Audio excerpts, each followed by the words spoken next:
114 வைக்கிறார். ஏன் 114? 19 into 6 அது டிவிசிபிள் ஆகுது. இது ஒரு உதாரணத்துக்காக சில விஷயங்களை எடுத்து சொல்றேன். இன்னும் அதனுடைய வசனங்கள் இன்றைக்கு நாம் இந்த புழங்கிக் கொண்டிருக்கக்கூடிய இந்த குர்ஆன்ல 6348 வசனங்கள் இருக்குது. அவற்றில் 2 போலியாக சேர்க்கப்பட்டதுங்கிறத நாம நிரூபிப்போம். அந்த அடிப்படையில 6346 வசனங்கள் தான். அந்த 2 வசனங்களை நீக்கிவிட்டு இந்த குர்ஆன்ல உள்ள அனைத்து வசனங்களையும் எண்ணினா 6346 வசனங்கள் மிகச்சரியாக வரும்.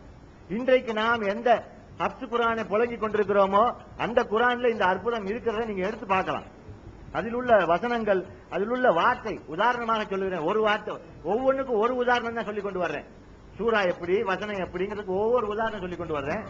பையினாத் அப்படிங்கிற ஒரு வார்த்தை இருக்கு குர்ஆன்ல. பையினாத்னா தெளிவான ஆதாரம்ங்கிறது தெளிவான அர்த்தம்.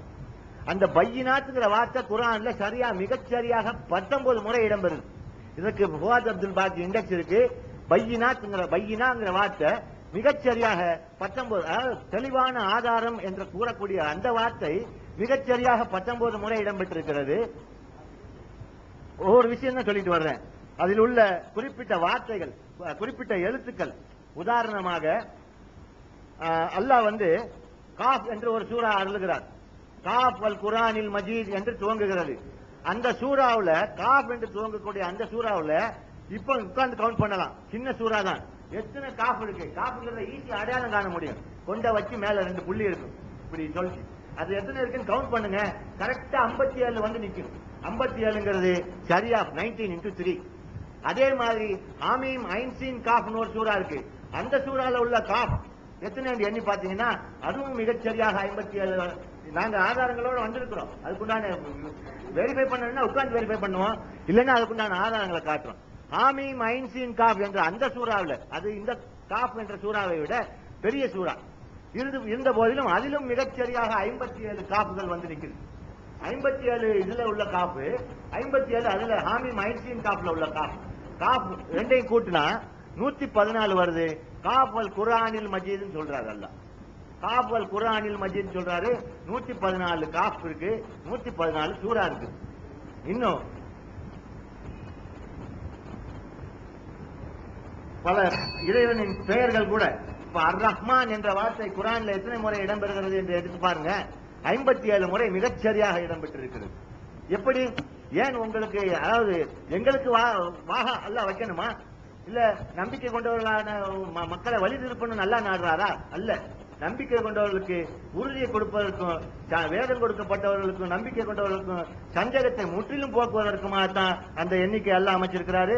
இன்னும் அந்த எண்ணிக்கை எப்படி எப்படி எல்லாம் மனித சக்திக்கு அப்பாற்பட்ட முறையில குர்ஆன்ல கட்டமைக்கப்பட்டிருக்குங்கிறத நம்ம தொடர்ந்து காட்டுவோம். நம்மள இங்க கூறக்கூடிய அனைத்து விஷயம், இங்க நாங்க கூறக்கூடிய தகவல்களை மட்டும் அவங்க மறுத்தா போதும். அதுக்குண்டான எந்த ஒரு ரெஃபரன்ஸுக்கு நம்ம தயாராகவே இருக்கிறோம். அதை நம்ம எப்பவுமே வெரிஃபை பண்ணி பார்க்க தயாரா இருக்கிறோம். நம்ம கூறக்கூடிய ஒவ்வொரு விஷயத்துக்கும் உங்களுக்கு ஆதாரங்கள் காட்ட நாங்கள் தயாராக இருக்கிறோம்.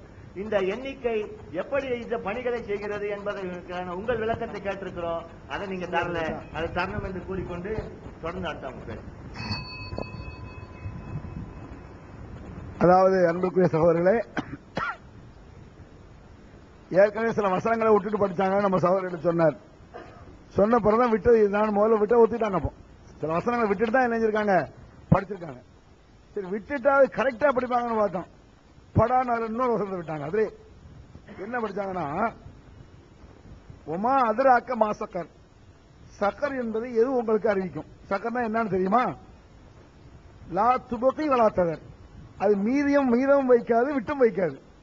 மீதம் வைக்காது, விட்டும் வைக்காது. அதான் 19 அப்படின்னாங்க. அவன் சொல்லிட்டே இருக்கும் பொழுது மீதம் வைக்காது, விட்டு வைக்காது, அந்த கணக்கு அதான் 19 அப்படின்னாங்க. அது அலைஹா துசாத் அஷருக்கு போயிட்டாங்க. இந்த லா துபகி வலாத்தவர் என்ற வசனத்திற்கும் அலைஹா துசாத் அஷர் அதன் மீது 19 அந்த வசனத்துக்கும் இடையில ஒரு வசனம் இருக்கு, அதை விட்டாங்க. லவ்வாஹத்துல் லில் பஷர் அது சொல்லவே இல்லை. நீங்க திருப்பி போட்டு பாருங்க தெரியும். அதாவது லா துபகி வலாத்தவர் மீதமும் வைக்காது, விட்டும் வைக்காது. லவ்வாஹத்துல் லில் பஷர் அது கரித்து கலட்டி எடுத்துரும், கரிச்சிடும், நாசமாய்க்கிறோம். எது தெரியல, எது கரிச்சு கலட்டணும்? சக்கர் இருந்தா என்ன தெரியுமா, அந்த கஷ்டம் அந்த நரகத்தில் என்ன தெரியுமான்னு சொல்லிட்டு அது கரித்து கலட்டி எடுத்துட்டு அலைஹா துசாத் அஷர் அதன் மீது 19 இருக்குன்னா குர்ஆன் சொல்ல முடியாது. அந்த வசனத்தை தோத விட்டாங்க. இதே அவங்க திருப்பி என்ன செய்யணும், படிச்சு காட்டணும். ரெண்டாவது விட்டோங்கிறத ஒத்துக்கிறாங்களா இல்லையான்னு பாருங்க, ஒத்துக்காட்டி போட்டு காட்டணும். அடுத்தது அவங்க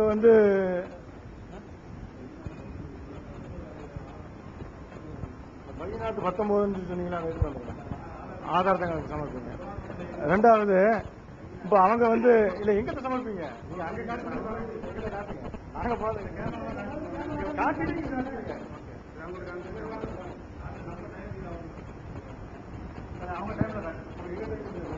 அவங்க டைம்ல அவங்க டைம்ல ஆதாரம் அவங்க டைம்ல கேட்கலாம். அவங்க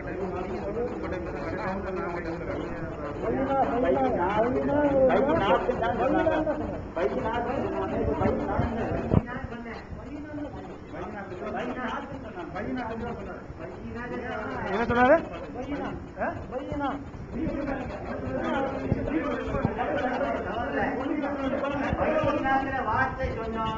சார் அத நாங்க சொல்றோம். பையினத் அப்படிங்கிறது 19 தடவை இருக்குது, பையினாத்துங்கிறது 52 தடவை இருக்குது. பையினாத் அப்படிங்கிறது தெளிவான சான்று, தெளிவான அச்சாட்சி நாங்களே, அது 52 தடவை இருக்கு. அது கீழே இருக்கு, அது கீழே இருக்கு. நீங்க கீழே உள்ளதை நீங்க காட்டுங்க, அது கீழே உள்ளதை காட்டுங்க. அவங்க அதை காட்டுறாங்க, நம்ம இதை காட்டுவானுங்க. மேல உள்ளது அவங்க காட்டுறாங்க 19, கீழே என்ன ஒரு பேர் இருக்குது பையினாத், அது 52, அதை மூச்சு காட்டல. பையினத்து தான் அவங்க சொன்னாங்க. பையினாத் பையினாத்ன்றாலும் தெளிவான ஆதாரம் தானே. அப்ப ரெண்டும் ஒரே வார்த்தை தானே.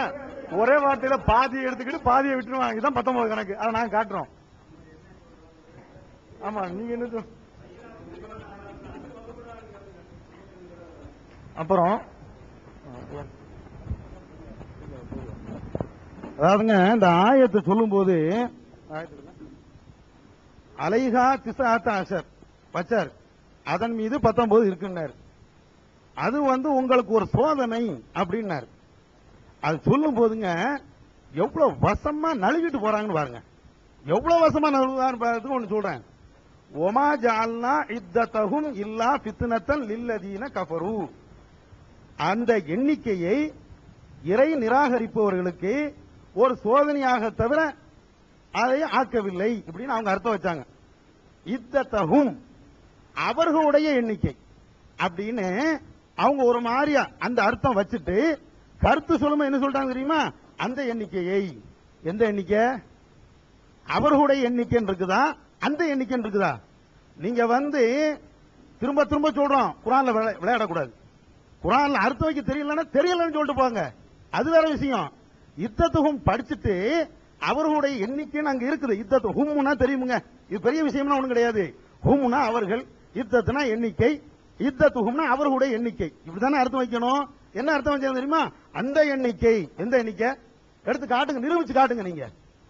இது இதுலாம் போகக்கூடாது. ஒண்ணு. ரெண்டாவது இன்னொரு பாயிண்ட் என்ன தெரியுமா?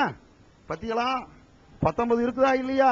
114 சூரா, 114 சூரா 19 இருக்குதான் அப்படின்னு சொன்னார்ல, அதோடு நைஸா நழுவிட்டு போயிட்டாரு.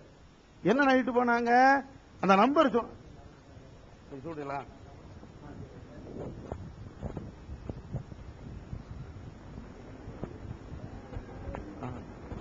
இப்ப அதுல சில கேள்விகள் கேட்டார்களாம். இந்த வசனத்துல என்ன இருக்குது? ஒமாஜால்னா அஸ்ஹாபுன் நார இல்லா மலாயிகத்தும் ஒமாஜால்னா இத்தத்தஹும் இல்லா ஃபித்னத்துல் லில்லதீன கஃபரு அப்படின்னு சொல்லிட்டு வந்திருக்குது. இப்ப அவங்க என்ன கேட்கிறாங்க? அந்த அவர்களுடைய எண்ணிக்கையை நாம் காபிர்களுக்கு சோதனையாகவே ஆக்கினோம். காபிர்களுக்கு இந்த நம்பரை காபிர்களுக்கு சோதனை ஆக்கி இருக்கிறோம் சொல்றாங்க. காபிர்களுக்கு என்ன சோதனை அப்படின்னு கேட்கறாங்க. அதை நீங்க எங்களுக்கு பதில் சொல்லணும், விளக்கணுங்கிறாங்க. இப்ப நாங்க செஞ்சு காட்டிக்கிட்டு இருக்கும் போது அது என்ன சோதனையா இருக்குன்னு நீங்க தெரிஞ்சுக்கிறீங்க. அவங்க மூஞ்ச கேமராவில காட்டுங்க, என்ன மொழி முழிக்கிறாங்க, அது என்ன சோதனையா இருக்கும், எப்படி பதில் சொல்லாம நழுவுறாங்கிறது இருந்து அது அவங்களுக்கு எவ்வளவு சோதனைங்கிறது தெரியும். வேதம் கொடுக்கப்பட்டோர் உறுதி கொள்வதற்காகவும், நம்பிக்கை கொண்டோர் நம்பிக்கையை அதிகமாக்கிக் கொள்வதற்கும், நம்பிக்கை கொண்டோர் வேதம் வழங்கப்பட்டோரும் சந்தேகம் கொள்ளாமல் இருப்பதற்கும் இது உதவி செய்யுங்கிறாங்க. இது நம்மள நம்பிக்கை கொண்டவர்கள், இது இறைவனிடமிருந்து வந்த வேதம் என்று நம்பக்கூடியவங்க. அவங்களுக்கு சோதனையா இருக்கிறத பார்த்துக்கிட்டு பத்தியா மாப்பிள்ள விளையாட்டுறதால எவ்வளவு முடிக்கலாம் பாரு அப்படின்னு நம்ம உள்ள அப்ப நம்ம இது நரகத்தை தான் குறிக்குது. ஆனா அவனே தானே சொல்லிருக்கான். அது நரகத்தை தான் குறிக்கும். நம்முடைய உள்ளம் உறுதி கொண்டு ஈமான் கொண்டவர்களுடைய உள்ளம் உறுதிப்படும். அப்புறம் யாருடைய உள்ளங்களில் நோய் இருக்கிறதோ அவர்களும் மறுப்பவர்களும் இதன் மூலம் அல்லாஹ் என்ன முன்மாதிரியை நாடுகிறான் என்று கூறுவதற்காக அப்படிங்கிறான். நம்ம அப்படி கேட்கவே இல்லை. இதன் மூலம் அல்லாஹ் என்ன முன்மாதிரியை நாடுகிறான் நம்ம கேட்கவே இல்லை. இப்ப அவங்க என்னமோ ஒரு சொன்னாங்க 114 சூறாண்டாங்க. அப்புறம் 6000 எத்தனை ஆயிரத்தி சொன்னாங்களே 6348 348 சொன்னாங்க. 6000 போல் எழுதிடுவோம்.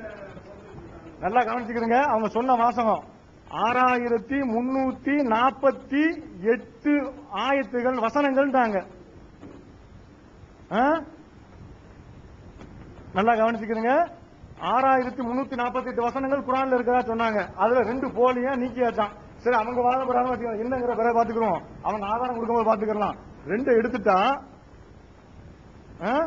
6346 வரணும். சரியா? இதான் குரானுடைய ஆயத்துகள் சொன்னாங்க. குரானில் 6346 வசனங்கள் இருக்குன்றாங்க. மறுக்க மாட்டார்கள் நினைக்கிறேன். முதல்ல சொன்னாங்கன்னா பாத்துக்கலாம். இப்ப அது எப்படி எல்லாம் தப்புங்கிறத நம்ம காட்டுவோம். அப்புறம் காப்பு இதெல்லாம் காட்டினாங்க. எண்ணி பாருங்கள். இப்போ 10 நிமிஷத்துல எண்ணிடலாம்டாங்க. இப்ப என்னுடைய சகோதரர் அதுக்கு ஒரு பதில் சொல்லுவார்.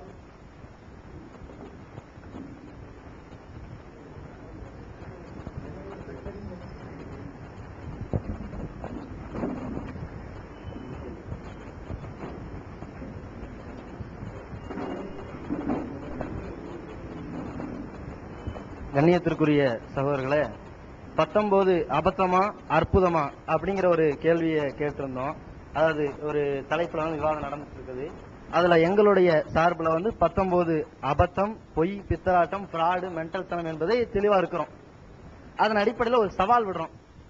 என்ன சவால்னு சொன்னா, அதாவது சரணடைந்தவர்களுக்கெல்லாம் சரணடைந்ததான, அதாவது ரசாது கலிபான் சொல்றாங்களா இல்லையா, அவர்கள் சார்பில் இருந்து சொல்லப்பட்டது. என்ன சொல்லப்பட்டது தெரியுங்களா? குரானிலே முதலாவது இறக்கப்பட்ட சூரா என்ன சூரா?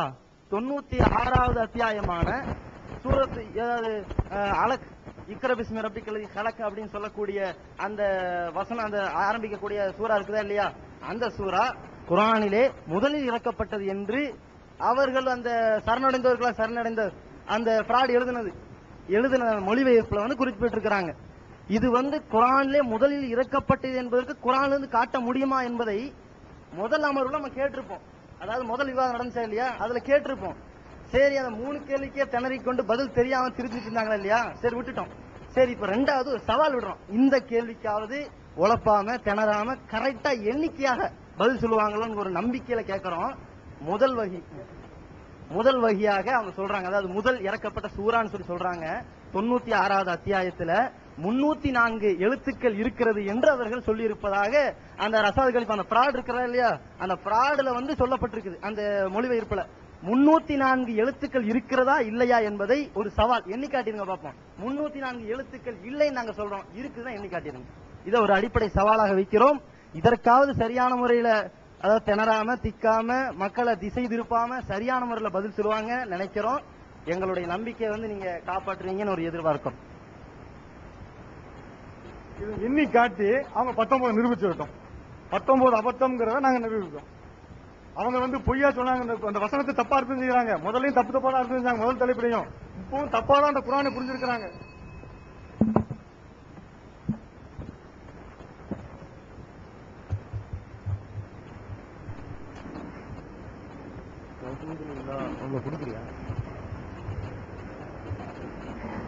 அல்ஹம்துலில்லாஹ் அஷ்ஹது அன் லா இலாஹ இல்லல்லாஹ் வஹதஹு லா ஷரீக லஹ். அதாவது ஒரு சகோதரர் பேசினாரு. அதாவது நம்ம சகோதரர் வந்து ஒரு விஷயத்தை அதன் மீது, அதாவது அவர்கள் அந்த எண்ணிக்கைன்னு சொல்லி ஆரம்பிச்சிட்டாரு, ஒரு தவறு செஞ்சிட்டாரு. ஆனா ரொம்ப தெளிவா சொன்னாங்க அந்த சகோதரர். அவர்களுடைய எண்ணிக்கைனா எந்த எண்ணிக்கை? அவர்களுடைய எண்ணிக்கை என்னவா இருக்கு நல்லா அங்க சொல்றாரு. மலக்குகளோட எண்ணிக்கை அங்க 19 தெளிவா சொல்றது. நீங்க தான் ஒத்துக்கிட்டீங்க. அவர்களுடைய எண்ணிக்கை அதை மாத்தி சொல்லிட்டாரு. அவர்களுடைய எண்ணிக்கை தான். அவர்களுடைய எண்ணிக்கை என்னவா இருக்குன்னா அந்த இடத்துல 19 இருக்கு. 19 என்னென்ன செய்யும்னு சொல்லி அல்லாஹ் 5 பாயிண்ட் எழுதி போட்டாச்சு. ஏன்னா நம்பிக்கையாளர்களுக்கு நம்பிக்கை அதிகப்படுத்தும்,